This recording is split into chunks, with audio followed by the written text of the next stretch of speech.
Hello and welcome back. It's Saturday night, April 27th, 9 p.m. here in Ireland.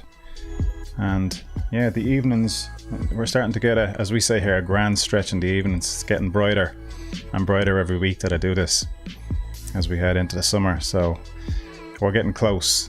We've only a few days left of April and we're getting towards, we call it May Day, I think is around, what date is that on this year in May? The 6th of May? Yeah, I think that's a bank holiday here. We will have, that weekend 6th. So it's probably the 8th is the bank holiday. Or am I looking at the wrong month? No, it is the 6th. Yeah, May Day, 6th of May. So it's coming up soon, going into summer, and it's still bright outside after 9 o'clock, and it probably won't start getting dark fully until like 10:30. So yeah, it's nice to see. And with that in mind, that talk of bright and dark, we're talking about sleep this week, and the subject is the impact of sleep on productivity and well-being. And this is obviously something a lot of people struggle with, getting to sleep. And I just wanted to touch on some of the things that maybe have happened to me, things about sleep, things that I've used to help with sleep, things that can affect my sleep negatively and some other people's, and talk about some tips and things you can do to help sleep and to help improve your sleep, but also some of the effects that it has, the impact, as you said, that it has on your productivity and well-being and your just general health. So there's a video also I'm going to play from a guy, Bryan Johnson, who I'm following and using some of the supplements that he shares. But one of his main, I think he said his number one focus is perfect sleep. And I'll show you in a few minutes when we see this that he's not joking when he talks about perfect sleep. That's what he's aiming for, and that's what he's achieving, and he's getting great results with what he's doing. He's quite extreme in what he's doing, but he's doing the extreme version of everything for a reason. And you'll see why, or see some of it, we'll talk about it. But yeah, so there's a phrase that I remember hearing, and I think I looked it up earlier on. The name of the guy. So this is the quote: "The difference between hope and despair is a good night's sleep." And we all know that feeling, when you have a crap night's sleep and the whole day is just so much harder, as opposed to when you have an amazing night's sleep and everything just seems brighter and easier, and you can get things done, your mind works clearer, everything is easy. And that quote is by a guy called Robert McGarvey. I think he was an American politician, born in 1888, died in 1949, as far as I know. But yeah, I remember hearing that phrase and thinking that sometimes that's really true. And I suppose you have to start looking at understanding the stages of sleep and why it's so important. So I have one of these things, this is a Samsung watch, but it's a tracker. It tracks your sleep as well. So you can get scores, a bad night's sleep might be 55%, 70% or something like this. Last night I got 88%, and it tells you, the different stages of sleep and how long you got in each. Recently I got, like 2 weeks ago, I got one at 95%, which is great. I think I've gotten a 97 once, but on average I'd probably sleep, if my sleep is going well, I'm not drinking any alcohol at the moment, so that always helps. My sleep will be in and around the high 80s, low 90s. I don't think I've ever gotten 100 on this, and it tells you about the different stages. So for this one, when I got 95, I was awake for 15 minutes. They say you should take 10 minutes to fall asleep. REM sleep was like an hour and 15. I've gotten a lot longer than that. I've gotten close to 2 hours before. Light sleep then was 4 hours 8 minutes, and deep sleep was 1 hour 17. Now when I have a really bad night's sleep, that deep sleep goes to, in the past it has been nearly at nothing. Deep sleep is your body's restorative sleep, and then REM sleep is your mind's restorative sleep. So getting both will have that compounded effect, body and mind together. And it kind of gives a bit of an explanation into each. So the amount of sleep cycles that you should get.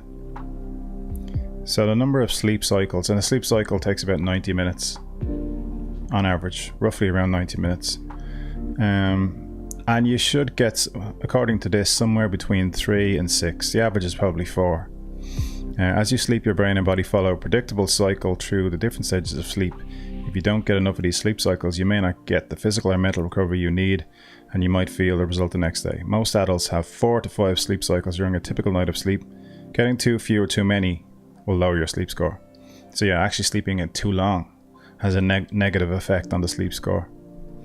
The physical recovery then, as I said, is the deep sleep. And it mentions here on the last one, I got plenty of deep sleep, which usually happens earlier in the night. So when you fall asleep first, it's your deep sleep that happens at the earlier part. Physical recovery, such as tissue growth and repair, happens during deep sleep. The more deep sleep you get, the more your body can recover. Typically about 10 to 12% of total sleep time is spent in deep sleep, and it tends to happen earlier in the night. Your sleep score is higher when you get more deep sleep in your first sleep cycle. Interesting. Then mental recovery. Mental recovery happens during REM sleep, as I said. It's key for learning, memory, and emotional and mental health. REM sleep is typically about 19 to 27% of your total sleep time. Your sleep score will be higher if you get enough REM sleep and lower if your REM sleep is disrupted. So that's just, it's good to have that on and kind of see how well you do each time. You'll probably know if you have trouble falling asleep and you had to interrupt the sleep, you're going to get a lower score. But it's good to see when you have a great night's sleep to look in at these metrics and see that whatever you're doing is making a difference. And there's some things that you can do. So that's what I wanted to touch on first, and then I'm going to move into Bryan Johnson's video and just show some of the things. Obviously the impacts on productivity and well-being are quite obvious. You can't function properly, you're tired, you're irritable, you can't concentrate. Yeah, your body can still be sore, like from not recovering if you're working out. Just general inflammation increases.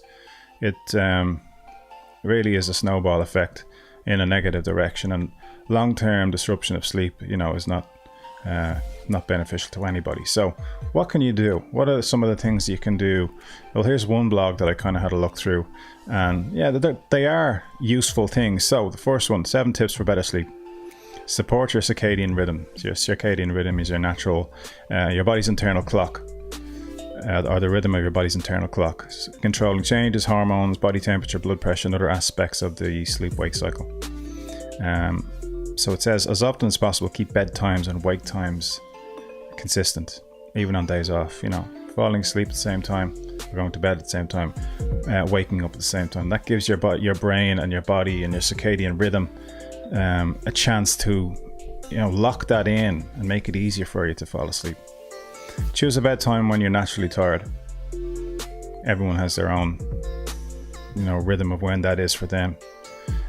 If you do nap, do it early in the afternoon and try to keep it brief so as not to interfere with bedtime sleepiness. Yeah, I don't really sleep in the daytime. I know some people that do that. People have little power naps. I noticed though, if you do power nap, if I ever have in the past, and there have been occasions where it has happened to me, usually because I've lost sleep, 20 minutes is usually the max that you should get, because after that it actually makes you feel worse. For me, I noticed that 20 minutes was enough, but for the last few years I don't do that. Number 2, limit light before bed. This is a big thing for me. I have an eye mask in there when I need it. Now I'll black out the room. Like years ago when I worked night shifts, like 25 years ago, I worked for an electronics company and I worked the night shift, and yeah, I had to sleep in the day and work by night. So they had bright lights in where we worked, and at nighttime I had to go home and black out the room so I could sleep in the daytime, because your melatonin production is linked to brightness and darkness. Your cortisol increases in the morning because the light starts entering the room, and it helps to wake you up. At nighttime, when things get dark, the sun goes down, naturally your melatonin production increases and it helps you fall asleep, which is why you find some people will take melatonin supplements to help themselves fall asleep. assuming they have a normal health and pathology, you know, a very low dose of melatonin, like less than 500 micrograms for a person with no other specific conditions that stop them from falling asleep, is all that would really ever be needed. And a lot of people will recommend against it. For if you're the average person that has no major issue falling asleep, it's probably not needed. As you get older, it becomes more difficult. But even Bryan Johnson here that I'll mention, I think he does take it.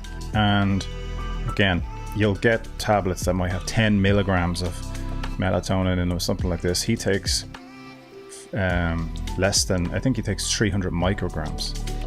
So like less than 1/3 of a milligram. I think, you know, super high doses for the average person, probably not ideal. It's just like if you're on a slide, it's a little just push to get you going down the hill into sleep, down into light and then deep sleep. The stages are actually light sleep, deep sleep, and then back up to REM sleep, which is higher than light sleep. And on you go for another, hopefully 3 or 4 sleep cycles. Limit light before bed. So yeah, if you do need to make it quiet, limit light, blue light, put the blue light filter on your phone, or wear red glasses or something like that before bed. Avoid bright screens, phones, computer, tablets, televisions at least 1 hour, and 2 hours even better before bed. Consider an audiobook or sleep meditation. Have a dark bedroom. Cover or remove any electronics with lights. Use blocking curtains or blinds. Wear a comfy sleep mask. And even, you know, I've gone so far as if there is noise that I can't avoid, I'll wear earplugs on the ear that's not on the pillow so that I can nod out to sleep. 3. Eat for better sleep. What is that? So our bodies are all different, but there may be some adjustments in diet that can improve your body's sleep readiness even many hours later. Here are some things. Limit caffeine. Obviously, caffeine late in the day can cause problems. Have dinner a little earlier, so to allow for digestion. I know the guy that I'm showing is going to talk about this. I think he has his dinner. He has a strange schedule, but he has his dinner 8 hours before he plans to go sleep.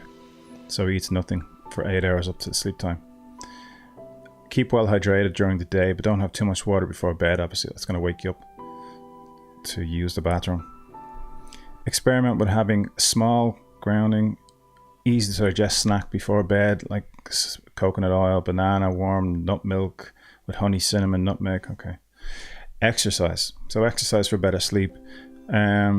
A habit of exercising regularly can result in deeper, more restorative sleep. Choose the exercise that you enjoy to fit in, like, you know, a walk, a run. Intense workouts release cortisol, which is stimulating, so keep them to the morning or afternoon. If it's something for the evening, probably a walk, something easy, stretching, mindful movement, or meditation.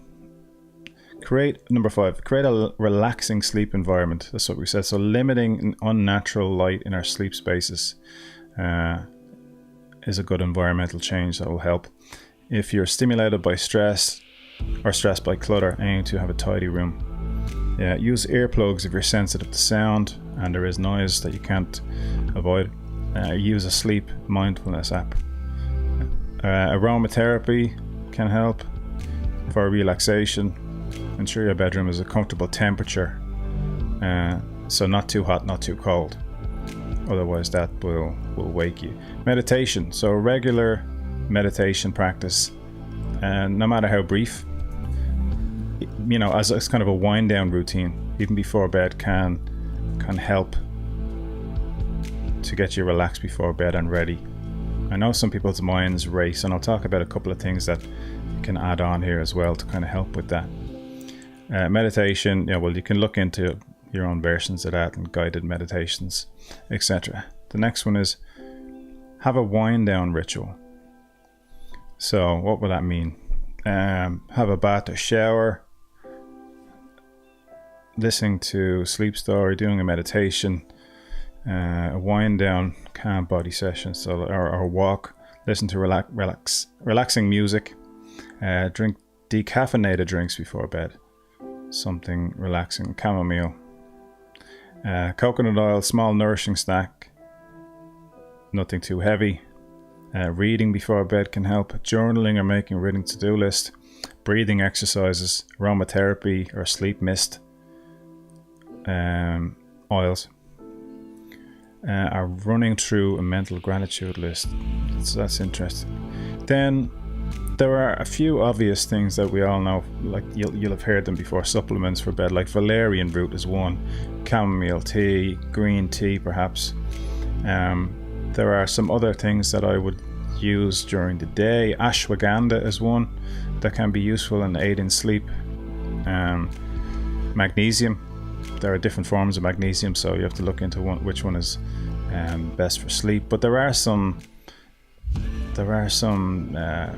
remedies, natural remedies that you can buy in most pharmacies that help with sleep. I think Calms is one that people take sometimes, or maybe that's more for stress, but it's kind of just being able to quiet the mind. So green tea has L-theanine in it, which helps to promote GABA in the brain, and that can just allow the thoughts to quiet a little bit so you can nod off to sleep. And then obviously I said the more extreme version is just a very, very low dose, like 300, maximum 500 micrograms of melatonin, just to send you off to sleep. But I would avoid that if you can. Try some of the more natural ways to do it. But getting a good sleep score is not an easy thing.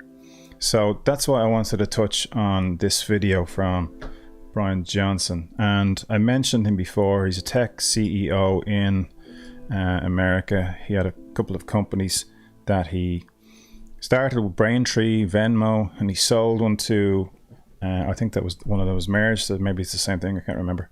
They were sold to PayPal for 800 million, and now he's working on his company Blueprint, which is a longevity focused company, and he's just focused on reversing or reducing his age, his rate of aging. And he says sleep is like the number one thing, but obviously he's got a whole supplement regime, fitness regime, the foods that he eats, all of this stuff. And he has a video on how he got his sleep to be pretty much perfect. 100% score all the way through for, I think, at least 8 months now of 100% sleep. And these are his methods. So let's have a look and see how he does it. Friends, today I'm going to share with you 10 things that are going to change your life. I had poor sleep my entire life, and I just logged what is potentially the best sleep score in human history, 8 months of perfect sleep. Sleep is the most important thing a human does on a daily basis. I'm going to share with you what I did to achieve that perfect sleep score. They do not require $2 million a year, and I'm going to give them to you for free today.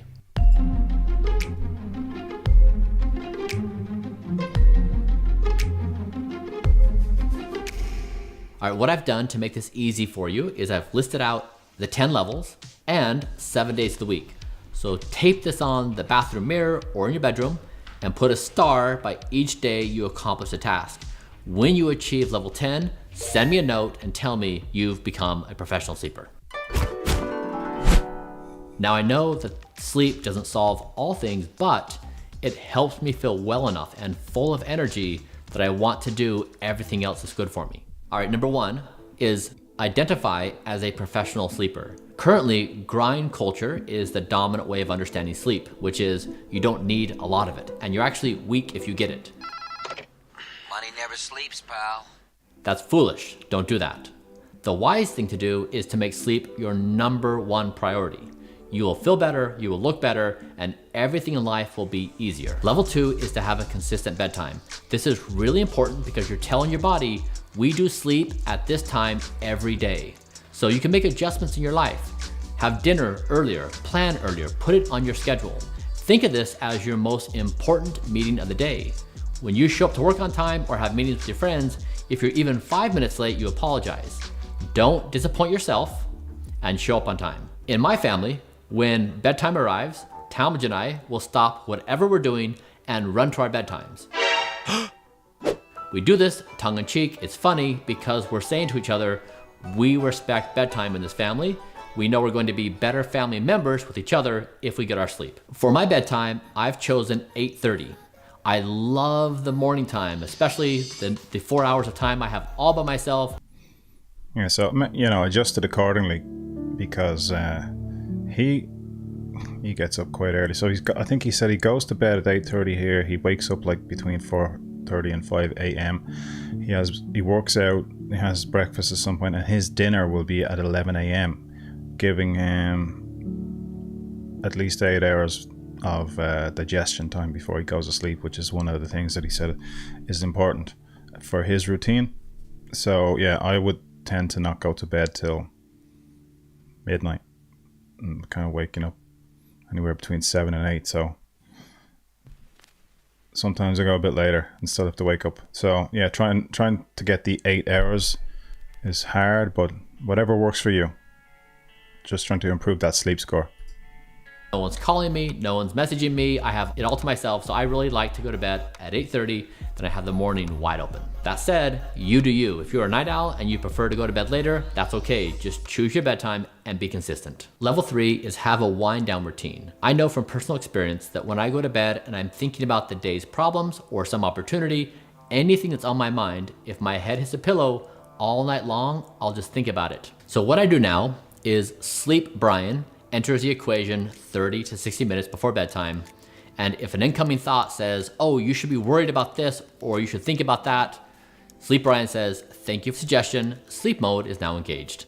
So I would encourage you, create a ritual, read a book, go for a walk, do some favorite hobby, but avoid screens and avoid anything that's going to get you aroused. Don't have fights, don't tackle hard problems, get ready for bed. All right, level 4 is to eat early. I know this because I tried hundreds of experiments with food types and eating times, and I found that I slept the best with Blueprint food and my last meal of the day at 11 a.m. Now that may sound early to you, it is, but I got used to it. Now this does not mean that you need to eat at 11 a.m. as well. What this means is it's an invitation for you to try to explore eating earlier and also trying to avoid big heavy meals at the end of the day that could really be having a negative effect on your sleep. When I go out for social events, I will eat something.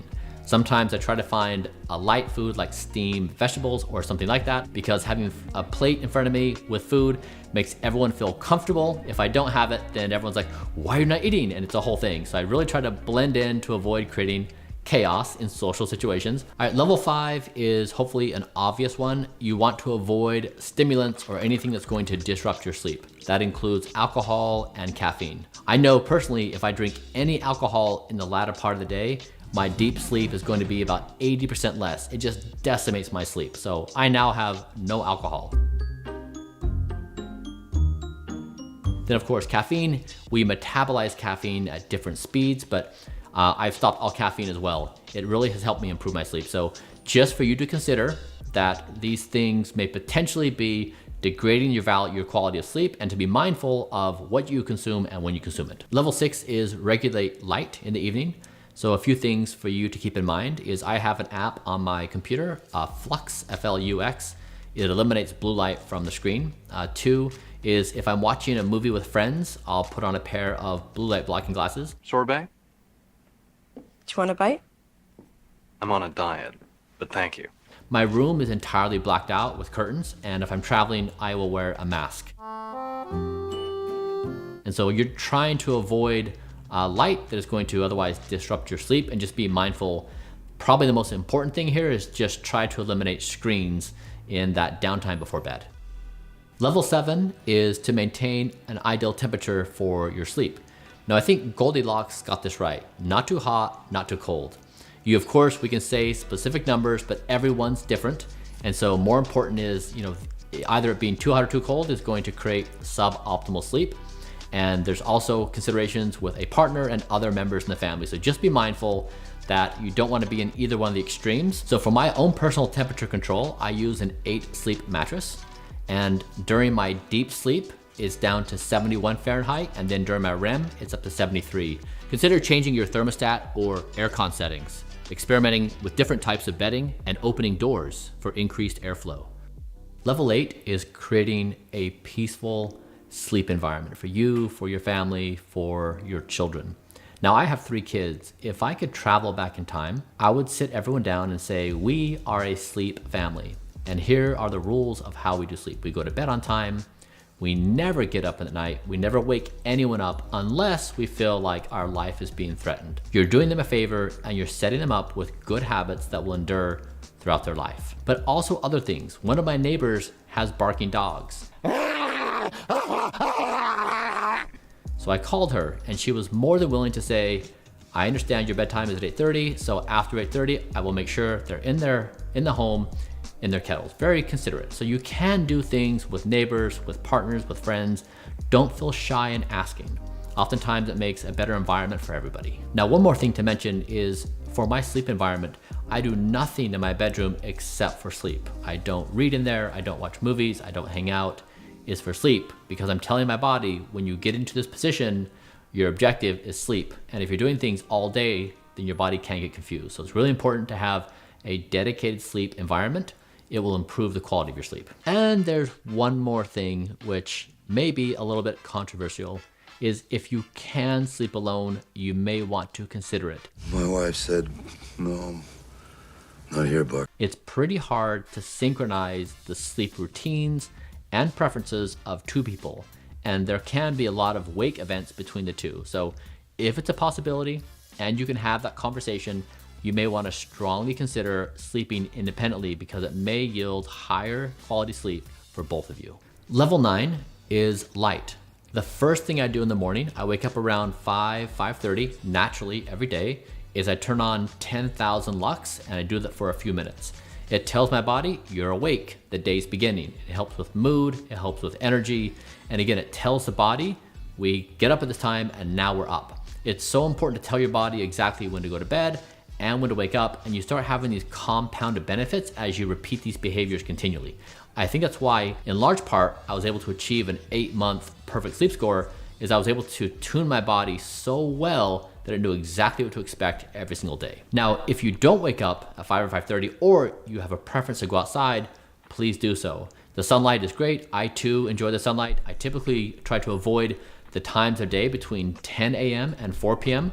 when the UV index is high, but the morning and the night are great times to get sunlight exposure. Level 10 is gathering data. Now, I would have put this at number 1, but it does cost money, and I've been mindful of trying to put everything that's free ahead of it. But data has been the most important thing I've done. It's helped me create intuitions and knowledge about what improves my sleep and what worsens it. My main tool for tracking sleep is my Whoop band, which tracks how much sleep I got each night, the quality of that sleep, and how much I exerted myself each day. Just to put this in context, imagine you're training for a 1-mile race. You couldn't do it without a stopwatch. You couldn't just guess how fast you're running. Even though you can approximate your speed, you don't know if you're improving or not. So that's 10 things for you to become a professional sleeper. You can do this. Get into the habits and make them non-negotiable. If your favorite show drops and your bedtime, don't watch it. Go to bed. You're telling your body, we have a routine and we're going to be consistent on that routine. And you may find that so many of your other problems in life are going to resolve themselves when you're getting routine, high quality sleep. So when you go through the levels and you master them, send me a note and tell me you've achieved mastery. It will change your life, I promise. Okay, so obviously that is an extreme version to some degree in certain areas, you know, with the whole like sleeping separately and all those things. Not always possible, and noise and a few other things, but some of the standard stuff can be put in place, you know, the darkening of the room, the screens, the same time. It's what we spoke about from that blog I was looking at. And if you can put a few, not all of them, but if you can put a few of them in place, it can have a huge positive effect on everything. And I know sometimes we say, oh God, yeah, like removing alcohol is something that I've done, but it can take weeks and weeks when you start a routine like this, removing coffee or whatever it is, and exercise, all these things. In some cases, it's only a few days, and you'd notice your sleep is fully normalized. So it can be, you know, from a matter of a couple of days to, in some cases, a few weeks or even a couple of months before it fully normalizes. And then my sleep is quite good at the moment. Like no problem falling asleep, staying asleep. but it can get better based on the sleep score. And it's just sticking to a few simple things, but you definitely will see in the daytime, when you do put those things in place and you do have that great night's sleep, how much of a difference it will make to your day. It's monumental. And when you don't, obviously you know, and you're dragging yourself around the next day trying to get things done, trying to compensate for it. So this is going to be quite a short video tonight, but hopefully it's one that'll have an impact. I linked Bryan Johnson's video down below just so you can maybe check out some of his other stuff. I did mention his supplements that I got recently, and I was trialing some of them out. So I'll talk about that again another time. But you can check out his channel and see what he's all about if you're so inclined. But the sleep thing for him is number one, and it has a massive effect in your entire life. So I think it's a good place to start. It's as good a place to start as any, you know. And yeah, look, if you're gonna have your glass of wine or a few beers on a particular night that's gonna have a negative effect on your sleep, okay, that's fine. Maybe you're not looking to get perfect sleep 7 nights a week, but on the other days that you aren't having your glass of wine or whatever, you can put these things in place. You can implement these small simple changes, some of them, as many as possible, and see what kind of a difference it makes to you, you know. And let me know how it goes for you, because I definitely am a person who tries to remove all the light. I don't look at the screen. I turn on the blue light filter. I'll cut out the noise. I'll wear a mask if I have to, and try to keep it all, you know, get yourself ready for it. And to me, that makes a big difference. Quieten your mind down with meditation and things like this, or a walk. I just maybe go out onto the treadmill, have a slight walk, or go outside and walk for a few minutes in the night air, the evening air. Can help to get you ready and relaxed. I tend to sometimes then watch some videos on YouTube in the evening time to kind of get me ready, which would be walking in the rain at nighttime videos, because I find that relaxing, or I find looking at the rain relaxing. So whatever it is that you have that makes you feel relaxed, try to start doing that thing a couple of hours before bedtime. Get your mind into the state of relaxation and preparing for bed to have a good night's sleep. And then, you know, off you go to the land of Nod, and hopefully you can continue with that routine in place and have a massive positive impact on your life overall. Easy things to do, most of them. I said there were some on the list that weren't practical. Easy to do, but also easy to ignore. So that's the same with a lot of things in life, that these things, it's easy to do, so then you don't do it. But they're also easy to ignore. So trying to put one or two of them in place. You don't have to start with the whole thing. Start with just even removing the blue light. Add the blue light filter to your phone. I think most phones have them built in nowadays. Reduce the light in the house a couple of hours before bedtime. I have the Google Home Assistant thing set to trigger at a certain time to take the lights down slightly, so we know it's time for bed. Time to start winding down, because sometimes you can have all the lights on in the house and you forget what time of the evening or day it is, because it's all lit up. Well, it is for us anyway.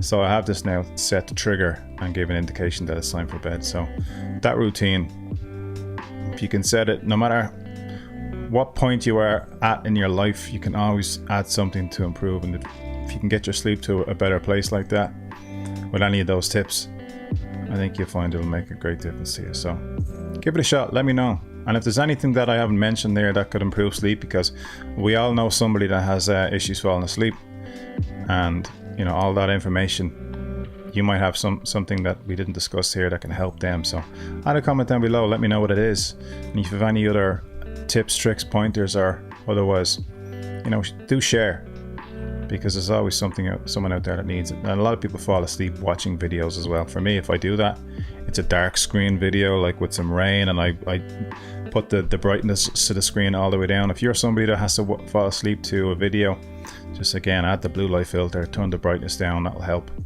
and keep the noise to a minimum. Some people just need something to distract their brains. But try some of the other things before that to quiet your mind, like the meditation, like the walk, like the, you know, chamomile tea, something, warm milk. All of these simple routines. Avoid the caffeine, avoid alcohol too close to bedtime, or big meals. You know, small things, but if you stack them all together, you never know. It might be the thing that makes a difference for you. So, like I said, this is a short one. I'm going to go and enjoy the rest of Saturday night. It was only 35 minutes this evening. So yeah, let me know how you get on. Hopefully it'll make a difference. And let me know if there's something we didn't discuss that can help. Please share it into the comments below. And check out Bryan Johnson's other video. The link is in the description of this as well on YouTube. And yeah, see if there's anything else there that can help you. So for tonight, short and sweet. Thanks for joining. I really appreciate it as always. And I will see you again next week. Take care. Bye-bye.